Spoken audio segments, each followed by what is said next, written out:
Let's go.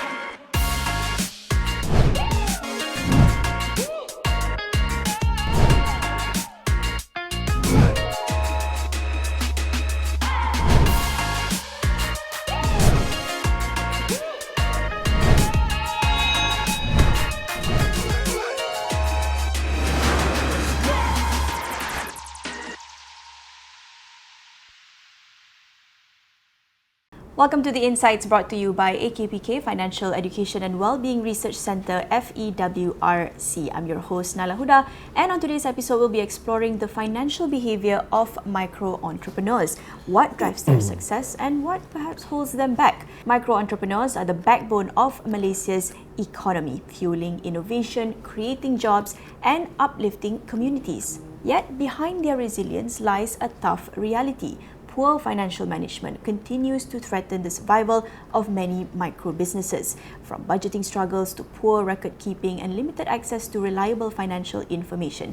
These challenges remain a major barrier to growth, and at the heart of it all is financial literacy. Without the right knowledge and skills, many micro-entrepreneurs end up making inefficient decisions that weaken their long-term sustainability. So how can we change this narrative? What financial behaviors truly make a difference? And how can micro-entrepreneurs build a winning formula for business performance? Before we get to our answers, let us have our colleague Rushida to share some foundational insights about micro-entrepreneurs. Thank you, Naila. Today's episode puts a spotlight on Malaysia's micro-entrepreneurs, the backbone of our economy and a powerful force driving growth and innovation. Comprising a staggering 78.7% of the nation's 1.17 million registered micro, small and medium enterprises or MSMEs, these micro-entrepreneurs play a vital role not only in employment but also in contributing significantly to the country's GDP. Recent data reveals encouraging momentum. SME Bank's capacity building initiatives have empowered 5,735 entrepreneurs in just the first half of 2025, representing a 158% increase compared to the same period last year. These programs emphasize equipping micro-entrepreneurs, particularly those in underserved communities, with essential financial skills and knowledge to sustain and grow their businesses. Yet, challenges remain. Many micro-entrepreneurs still struggle to access financing due to poor creditworthiness, inadequate accounting practices, or unclear business viability. This financial exclusion limits their ability to scale and compete effectively. The good news? Research shows that financial behaviour is a game changer. Those micro-entrepreneurs who effectively manage cash flow, maintain disciplined credit habits, and embrace digital financial tools consistently see improved business performance and higher sales. This link between sound financial management and business success is clear and compelling. Importantly, Agency Counselling dan Pengurusan Kredit (AKPK) stresses that financial literacy and disciplined financial behaviour among small business owners are crucial in reducing risk of indebtedness and business failure. Through targeted financial education programs, many micro-entrepreneurs improve budgeting, debt management, and saving habits, empowering them to run healthier businesses. Despite economic headwinds, optimism remains strong in the micro-entrepreneur community. Around 58% report positive business sentiment in early 2025, buoyed by increasing adoption of digital solutions like e-invoicing and digital payments. These tools are helping micro-entrepreneurs streamline operations and reach wider markets. The takeaway is clear. Mastering financial behaviour is not just beneficial, it is essential. For Malaysia's micro-entrepreneurs, the winning formula for business performance lies in disciplined financial management, effective access to credit, and embracing technology. In today's episode, we bring you exclusive insights from experts navigating these financial realities, demonstrating resilience and innovation that are shaping Malaysia's economic future. That is all from now. Back to you, Naila.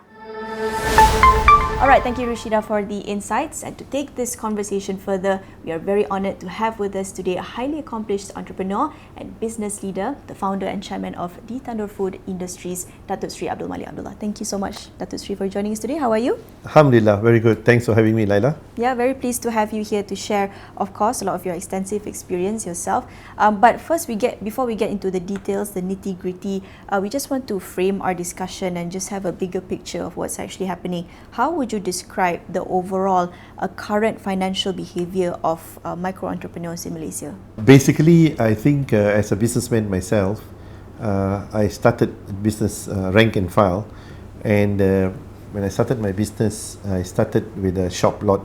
And when you go into business, unfortunately, there is no book to tell you that how you should run your business, how much money you should allocate for setting up of your business, how much money you should have in reserves, and how much money you should allocate in various categories for your business. Contohnya, if you are doing a restaurant business, how much you're going to spend on marketing, how much you're going to spend on your purchases, how much you're going to spend on reserve cash. There is no hard rule, and most of the Malaysians who do business start their business by just jumping into business. Kalau kita tengok the guy is doing well and my goodness, he's making so much money, I think it's an opportunity, I should do the same, and then they will go into business. But many of them fail, unfortunately. I would say 70 to 80% of businesses which open up these micro businesses, they do not last more than a year. So the turnover is very high. So what I feel is important is that anybody going into business should work first for a period of 6 months to a year in the similar business before opening your own business. Contohnya, if you want to open a hair salon, work in a salon first. 6 months to a year, understand the business, see the nicks and the knocks of the business, understand the business, then you ask yourself, whether is this my cup of tea? Because orang muda ni, they keep changing their mind. They keep having different dreams every day, and they want to be rich yesterday. They don't want to be rich today or tomorrow. They want to be rich yesterday. Everyone's in a hurry. I'm also talking about my sons. So I can see the trend. So it's important, if you want to open any business, be in the business, learn the business, spend 6 months to a year, ask yourself, is this my cup of tea? Is this what I want to do in my life? Because once you put your money, dah renovate kedai, dah invest, dah spend so much of effort, sometimes it's borrowed money, borrowed from the bank, it's life savings, and then when you kaput and you close down, it has got a very bad effect on you at an early age, especially kalau declare bankrupt. So I think it's very important that you have to have a strong foundation and learn and understand the business before you jump to the business. That's number one. And number two, key point is very important that you love what you do and do what you love. Kita tak nak hangat-hangat tai ayam. Kita nak buat sesuatu pasal kita excited and we see orang tengah buat can make money. If he can make money, I can make money. So you jump into and open up your shop, and then later after 1 year you said, alamak, this is very taxing lah. So troublesome lah. Alamak, why open business lah? Saturday must work, Sunday must work, public holiday must work. Every day get scolding from people. People are so fussy. Customer pay money will maximum complain. So I think they keep changing their mind, and that causes the failure of the business. Is this just a young entrepreneur issue, or is this more of a trend that you see now, more so than when your business started decades ago? Yeah, I think it's more rampant now because the people now are more adventurous. Information is more easily available, and sometimes when you look at TikTok, this guy is making 200,000 sales per month, this guy is making 500,000 sales per month, and then you get excited, and then you tell yourself, if we can do it, I can do it. I know, why am I working for somebody? I will go borrow this money, I will start my own business, I can be successful. Many people make the mistake that if you are a good chef, you can open a restaurant. That's so untrue. And if you are a good manager, you can open a restaurant. That's so untrue again. To open a restaurant, you have to be jack of all trades and master of all. So if you want to open a restaurant, you got to be good at accounts. You got to be good at PR. You got to be good at cooking. You be good at sourcing out your suppliers. You got to be good with your customers. You got to be good with your staffs. Handling people is one of the most difficult tasks in any business. Yep. And this is a task you are not taught in any university in the world except University of Hard Knocks. So handling people is one of the reasons that businesses fail, because they are very hard to get people in the market who are committed to what they are doing, because it's not their business, it's your business. So how do you get them to have that kind of sense of belonging and commitment? That is a trick which you only can learn through experience. Yeah, handling people is one, but going back to the question of financial behaviors and attitudes, why do you think, as you said, we have access to so much more information, right? With social media, with institutions and civil society, you would think we are more well aware of financial behaviors. But why do you think that there are still micro entrepreneurs that are struggling to adopt more disciplined financial practices? I think one of it is that now information is so easily available, and now social media is so strong, and the advertisements are very convincing, and you have a lot of emotional buying, and people make wrong decisions, not knowing how much to spend and how much to save. If you were to open any business, any entrepreneur opening a micro business, you need to have 25% of your investment as a saving, or at least 6 months cash flow to run your business. But most people think that if I open my restaurant, I'm talking restaurant because I'm from Ditando, as you know, restaurant business. I'll take, if I need 500,000 to open a restaurant, so I have 500,000, I'm fine. Because why? I will have sales. So on the first month, if I do 100,000, if I make profit, I got money to buy stocks for the next month. But that doesn't work. You have to tell yourself 6 months you have zero income. You're not going to make any profit for 6 months because you're new in the market. Therefore, you need to have cash flow for 6 months, which is not happening. And even the banks who are giving out loans to the micro entrepreneurs got to tell them that you do not start paying for the first 6 months. You cannot ask the guy, you give him the loan and you say he pay for the first month, because the first few months is your starting. The baby is just born, you're just a toddler. You need to understand the business, you need breathing space. That 6 months should be free, where you have the breathing space for the entrepreneur to settle down, and when he starts making income, then he starts paying towards the loan. The loan should never be starting from the first month. I think that's very important. Number two, in my opinion, businesses fail, or the micro entrepreneurs don't succeed, is also part where the government has to play a role. Where I will share that when I was in Sydney 30 years ago, if you open a business, let's say you want to open a business in Bangsa, you want to open an Italian restaurant, and you write to the council and say you're opening an Italian restaurant, and the council writes back to you and say there are 1 million people living in this suburb in Bangsa, and we already have 128 restaurants. It's saturated, you cannot open in Bangsa, please open your restaurant in another suburb. They will not allow you to open a business. Sometimes they will even tell you out of 128 restaurants, you can open another 5 restaurants, but you have 7 Italian restaurants. You cannot open Italian restaurant. Please choose a different cuisine. The ones available is Thai food or Western food. So there is a control by the local councils. They don't want people to fail. So I think that is something Malaysia should adapt.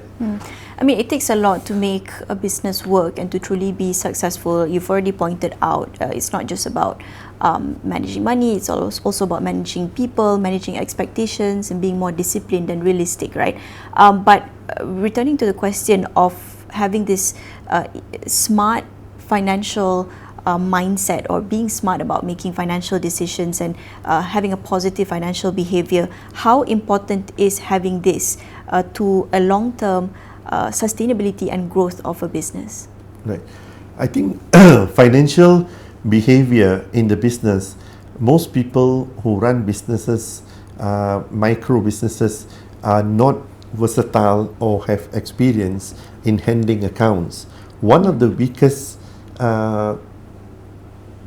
thing which we have found out about these entrepreneurs, I'm also a trainer. We train a lot of Bumiputras, and we have seen a trend in two weaknesses, especially in Bumiputra entrepreneurs, in micro businesses. One main one is handling accounts. Two is about packaging their product and promoting their product. This is a big problem. If you cannot manage your finance, it will definitely cause your business to fail, because you need to have enough cash flow to sustain, not for today or tomorrow, but you need to have a 3-year plan and a 5-year plan. And people don't even know when they should expand to open a second outlet. If you have a boutique and it does well for 1 year and you said, hey guys, I'm making money, this is good, man, it's time to start another shop. But starting another shop, you know, those kind of decisions is so important. It might affect your current shop and affect both your businesses.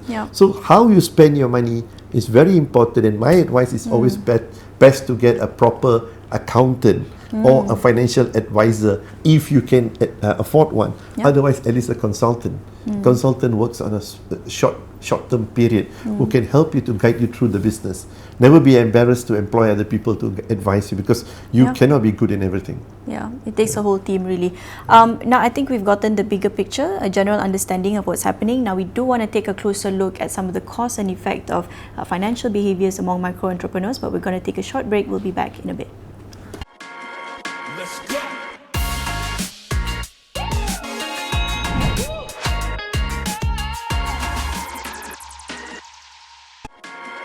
Let's go.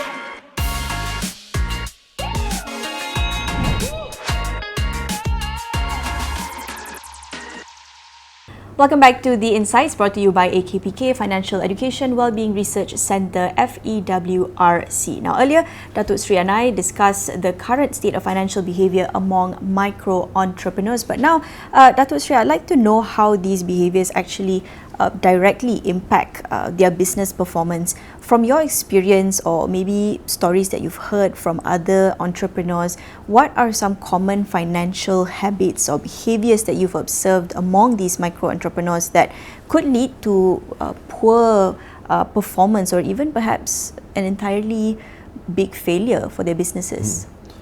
I think, to be honest, a lot of people do not know how to handle cash. You have two scenarios here. One, when the business is doing very well. When the business is doing very well, when the cash flow in, normally the entrepreneur who is new will get excited with seeing so much of profit. And that is very important, how much money you're going to save, so that when tough times comes or when adversity comes, you are prepared and you have enough backup to continue running your business. But some of them might think that since the money is coming, it's time for me to renovate the shop, to upgrade the shop, make the shop look better. Then you start investing in buying things which sometimes are not necessary. So making a decision what should be bought and what should not be bought, and what will value add to your business. If I spend this X amount of dollars, how much more I'm going to get back in returns? In my time, when I opened my Tandoor about 33 years ago, at that point of time, whatever product you have, product was 70% important, and social media or advertising and promotion and marketing was 30%. Today, the tables have turned. Product is only about 30%. Social media has become about 70%.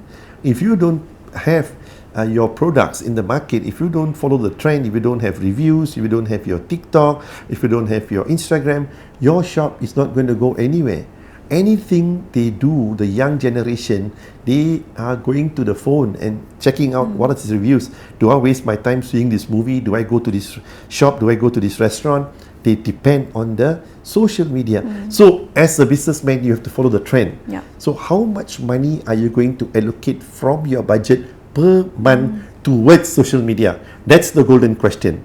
And people don't know how to judge and how to choose. So sometimes you overdo it. That's one. Two, how do you measure the rate of success? My company spends maybe 5 to 10,000 ringgit per month on social media for all our outlets, and we share it across. But how do you convert that into real sales? How do you calculate? Yes, people visit you more often on the phone. You can see the reviews. But what is there a measuring stick to find out? By investing 10,000 a month, am I getting 30,000 back a month from this advertisement, and then the social media guys tell you, wait a minute, this won't come now, it'll come 6 months later. 6 months later I might not be there, the restaurant might have closed or the shop might have closed. I want the business now, not tomorrow. I've spent the money now.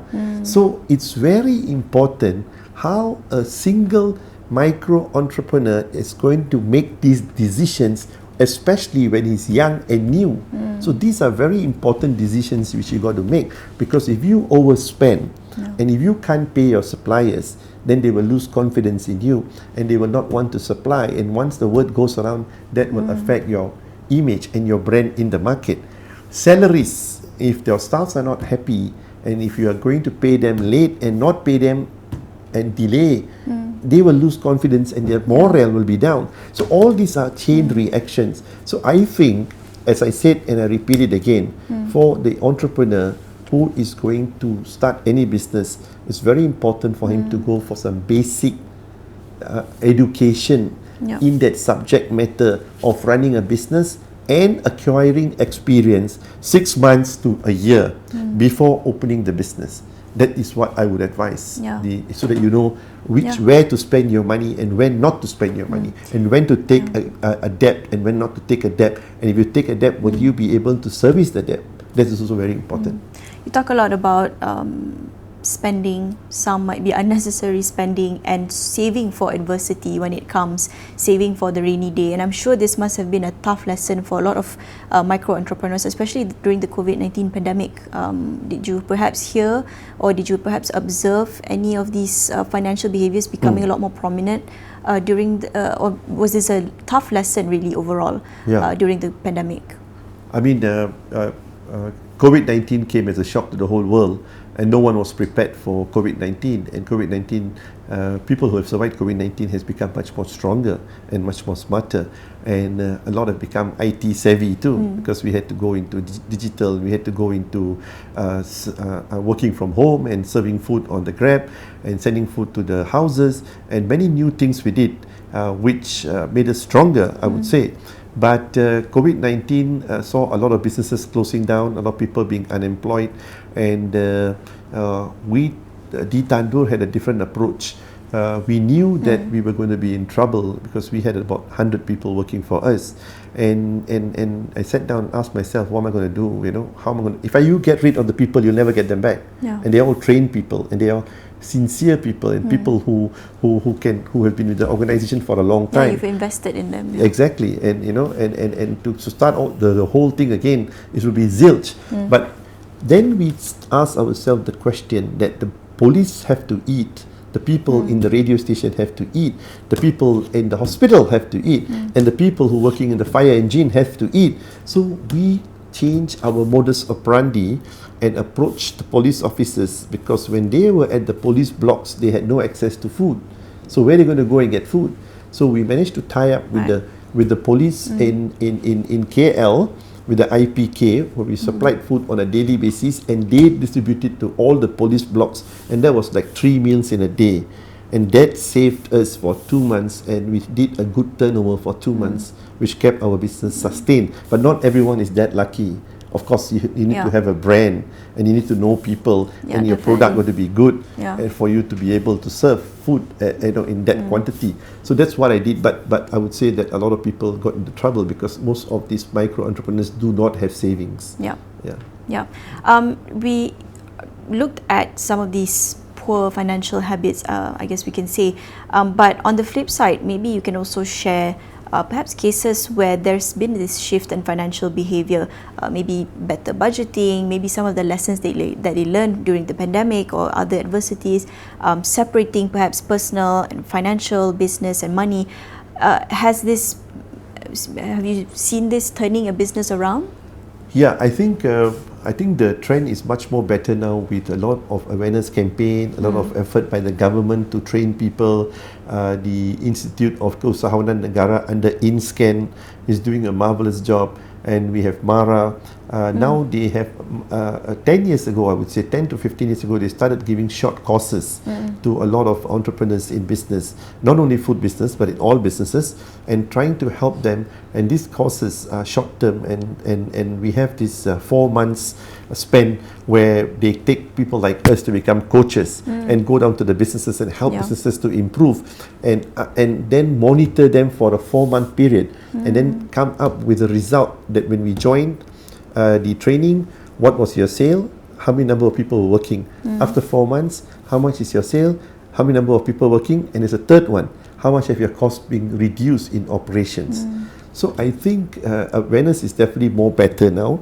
People are more careful now, and I think it's important that as an entrepreneur, when there's an opportunity to learn something, they should go for the exhibitions or training classes and seminars organized by the government and the government agencies. That's the aspect of financial education and financial literacy. But do you also see there being a cultural attitude or a change in this, maybe influence from peers? Has there been this sort of like cultural shift among micro entrepreneurs?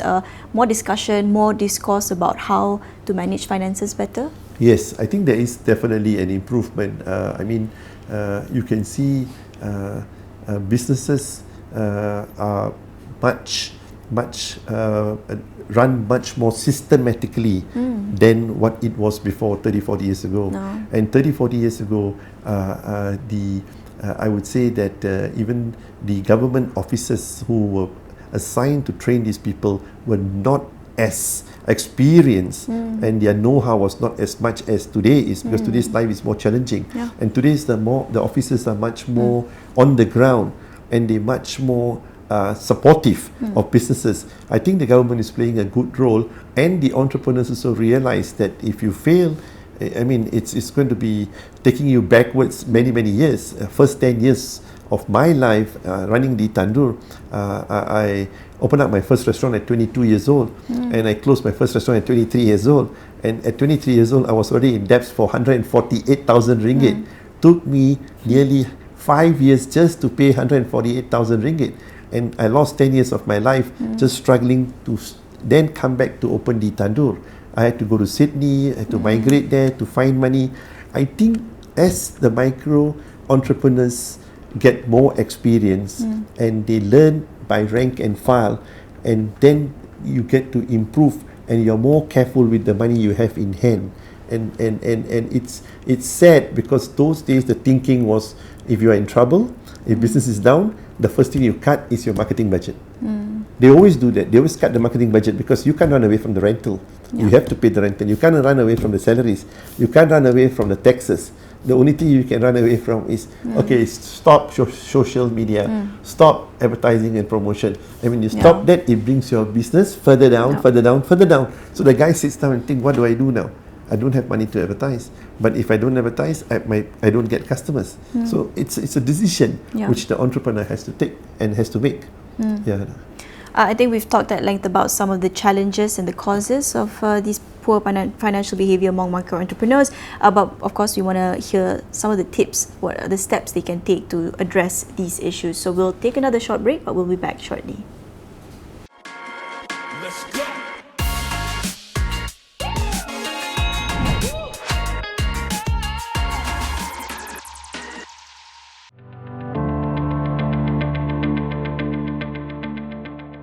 Right.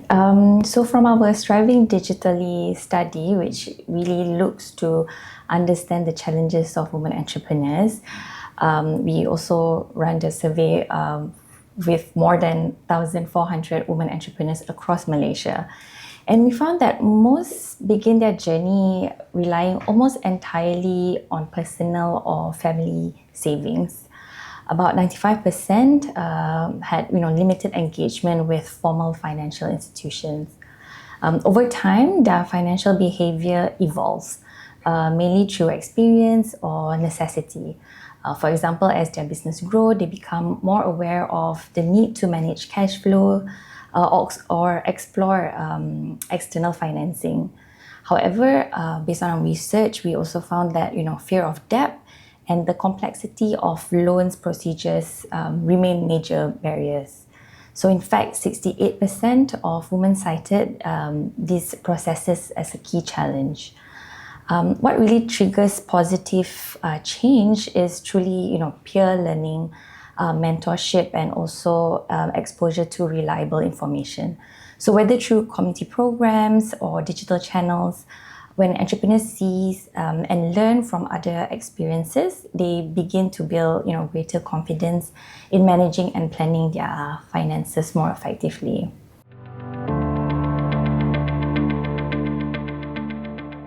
I think, because especially for entrepreneurs, when they want to start their business, right, they attend training and whatnot.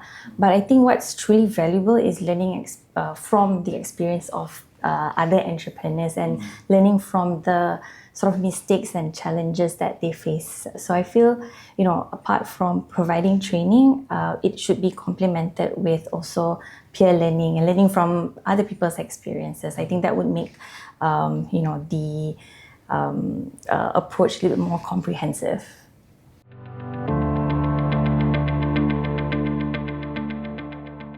From our Striving Digitally study, we found that fewer than half of the women entrepreneurs are confident in managing their business finances beyond basic record keeping, such as tracking their daily income and expenses.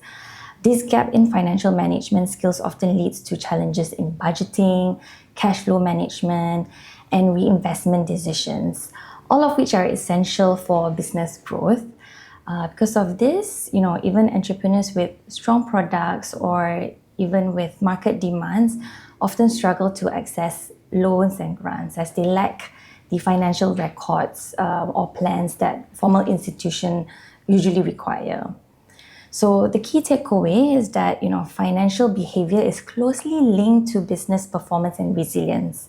So when entrepreneurs strengthen their financial management skills, they are better able to sustain their businesses, manage risk, and also plan for future growth.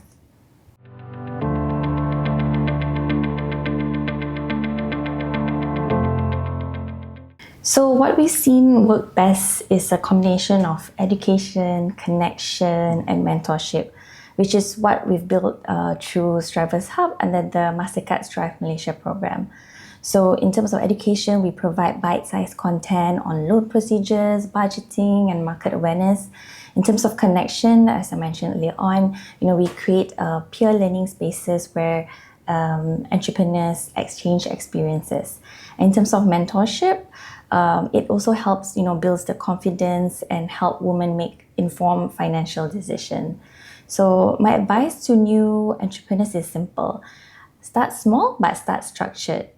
Track your income and expenses from day one. Use free or simple digital tools, and don't hesitate to reach out to organizations like AKPK for guidance. So building a good financial discipline early on is what truly allows small businesses to grow and thrive sustainably.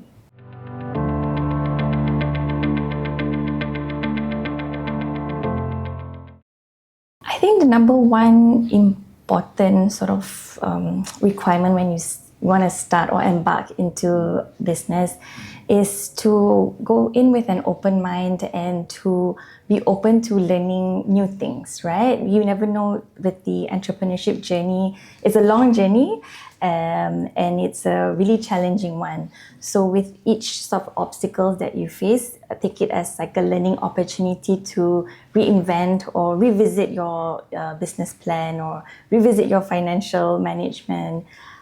So being open to learning, I think is really critical when you want to start a business venture for sure. When you want to start a business, you need to know what you want to bring to the table, right? The product or the services that you want to bring into the market. Secondly, also understanding your market, your demand. Is there an outlet to produce or to sell whatever that you're providing? So I think when you have an idea to start a business, number one, of course, to think about the product or the services that you want to do. Second is understanding the market and your audience. I think that is most critical before you venture, because without the audience, there won't be any business.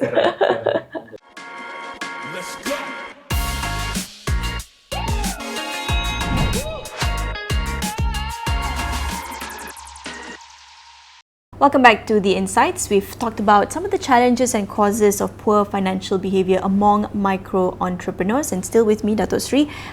We now want to look at some of the practical steps that you can perhaps recommend for micro-entrepreneurs. How can they strengthen their financial discipline and improve their decision making? You stressed a lot about how each small decision, however big or small they are, can make or break a business really. So what are some practical steps that they can take to make or be better informed? Right. Of course, first of all, the most important thing for any entrepreneur starting a business is that they have to understand the business. As I said, most people jump into the business without understanding the business. Yep. And it's also very important that when you look at the business from the outside, it's a world of difference from being in the business itself. Looking from the outside, it always looks a very green and a very rosy picture.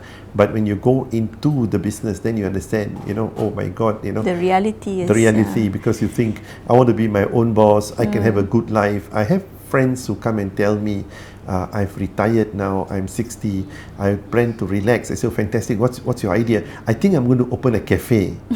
and the guy tells me that, I want to relax and just sit at the counter and collect money, and I've got my pension money, I've got a few $100,000 to spend.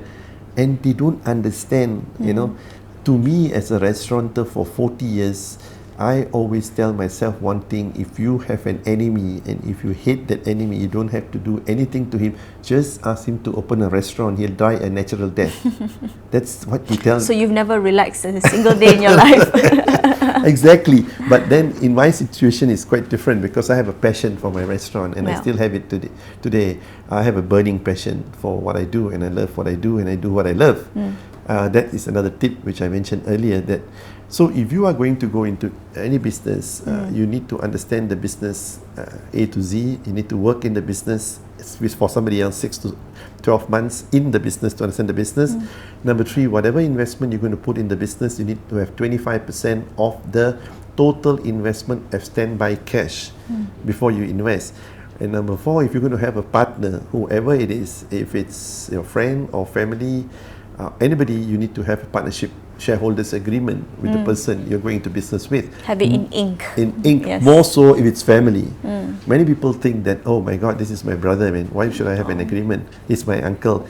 If you have your brother or uncle as a partner, then you should double make sure that you have an agreement, because expectations are super high when it comes to your own people, and chances are usually more high that and it's difficult. If you have a problem with a stranger, you just break partnership. But if you have a problem with your brother-in-law, for instance, then your wife stakes are higher. Your wife is in the middle, then you're in trouble. Neither here nor there. So I think it's important that how to make sure that your business can sustain. And another good important thing is you need to innovate, and innovate. We've been 33 years in business. Most restaurants in Malaysia will not last more than 15 years. The trend in Malaysia is restaurant shelf life is 15 years. After 15 years, people get bored. People want to look for new things, and your customers are probably migrated, and your customers are maybe at a certain age, and some of them got certain sickness, and they can't eat this, they can't eat that. And everybody wants to, and they're going vegetarian or whatever. Gluten free. Exactly. They can't take diabetic, high blood pressure, this and that. So I think it's important that you have new customers, and to have new customers, you've got to have new ideas, and to have new ideas, you have to innovate. We renovate our restaurant every 5 years. We change our design every 5 years. We change our menus every 5 to 7 years. If you do not have something new, people will not come back to you. And if you do the same thing every single day, you will not ever get the same results. So for entrepreneurs out there, you need to go out and meet people. You need to see your competitor analysis. You've got to see what people are doing out there. You've got to study the social media. And the most important thing is about reading and learning, because like what Zig Ziglar says, you will be exactly where you are 5 years from today, except for the people you meet and the books you read. So if you do not read, you are going to be left far behind. You need to know what's going on, and you've got to follow the trend. And as a business owner, it's always good if you can be the leader rather than the follower. So we come up with new things. In 2022, we had a campaign with the Minister of Federal Territories then, which we call the campaign The Last Straw. Okay. Government was moving away from plastics. And we had an event at the restaurant Di Tandoor in Putrajaya where we actually buried the straw and had a ceremony. Symbolic, yeah. Yeah, symbolic, and that was the last straw. I think things like this are what people want to see. Society want to see this restaurant is doing CSR, this restaurant is eco-friendly, this restaurant is talking about CSR. The whole world is talking about ESG now. So we have an ESG officer in our establishment. So what are you doing as a restaurant towards ESG? Yeah, you have to move with the times. Exactly, and that's what. And when the customer comes in and say, okay, this guy is from a, we used to use for our tandoori chicken or garlic naan, cheese naan, we used to use a tandoori oven which uses charcoal. Now we use gas, so we don't use charcoal anymore. So environmental friendly. So you have to move towards that goal, sustenance, you know, of Mother Nature for the future. And if you do that, you will get your returns. You know, but entrepreneurs, micro entrepreneurs might think this is waste of money. Yeah. You know, obviously, if you move to biodegradable, it's more expensive than using the styrofoam. If you use to non-plastic straw, it's going to be more expensive. Yeah. If plastic straw is cheaper, and everybody wants a cheaper solution. Yeah. But in the long term, The ROI is not clear, right? exactly, In the long term. exactly. But in the long term, through experience, you will benefit if you implement and have what the government is shouting about. You know, yeah, SDG, this is very important. And if you are one of the restaurants which do that, and people really appreciate that, and you can see that in the customer coming back to you, but it's important you share with your customers what you are doing for the environment, what you're doing for the government. So for micro entrepreneurs to sustain in their business, I think they should have some basic knowledge on accounting, on how to spend your money, on planning your budget, what allocation should go for your marketing, what your percentage of your salaries towards your sales. In restaurant business, your salaries should not be more than 25% of your sales. Your rental should be below 12% of your sales. Your profit margin should be in the range of 20 to 25% for restaurant business. For catering business, your profit margin should be 30 to 40%. All these figures you need to know. And now you are lucky there are books out there. Yeah. You didn't have these books. Nothing. Then, Yeah. We created the books. Yeah. We helped to create the books through University of Hard Knocks. We have this thing called Train the Trainer. And we train a lot of trainers.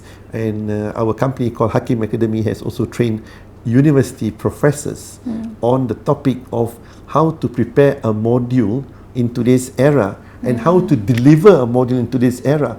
You cannot lock people up in a classroom for 4 years anymore. It's not go going to out work. on the ground. It's not going to work anymore. And we brought this up to University of Utara Malaysia 15 years ago.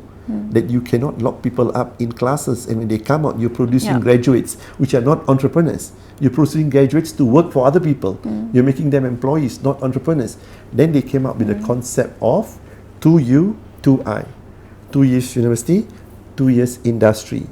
That was what we advised them, and they took it up. And today they have in many universities 1 year in university, 1U, 3I. 3 years industry, and we tell them and we advise them that when they are 3 years industry, 6 months industry, different industry, 6 months different industry, over 3 years they go to 5 different industries or 6 different industries, then they choose what they want to do in their life.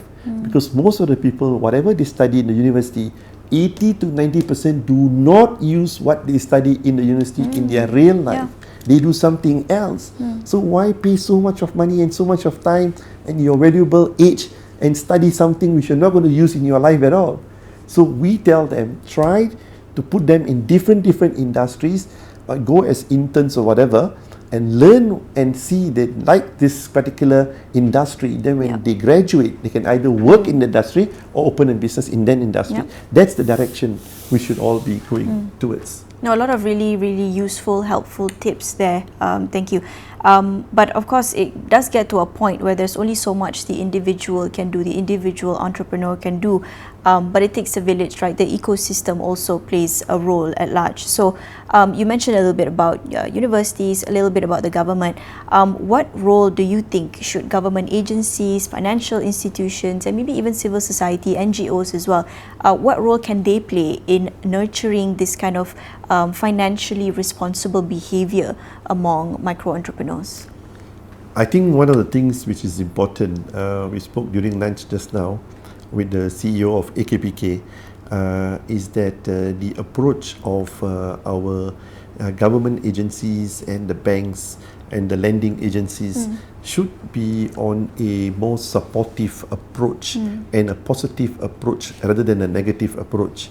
I have even brought this up with our beloved Prime Minister, and mentioned to the Prime Minister that when there is a company having a problem and not able to pay the installment for a certain month, for example, and the business is not doing so good, and they are stuck with 2 months payment, and then they get a call from the bank and said that you haven't paid for 2 months, you need to pay by tomorrow, failing which the interest will go up by tomorrow if you don't pay.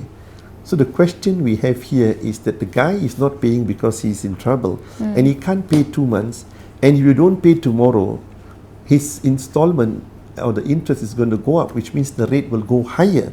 So the guy which is already under the water, are we there to push him further into the water, or are we trying to pull him out of the water and try to help him so that he can survive, and when he survives, he continues to employ people, he continues to pay taxes, and there's so much of chain reaction.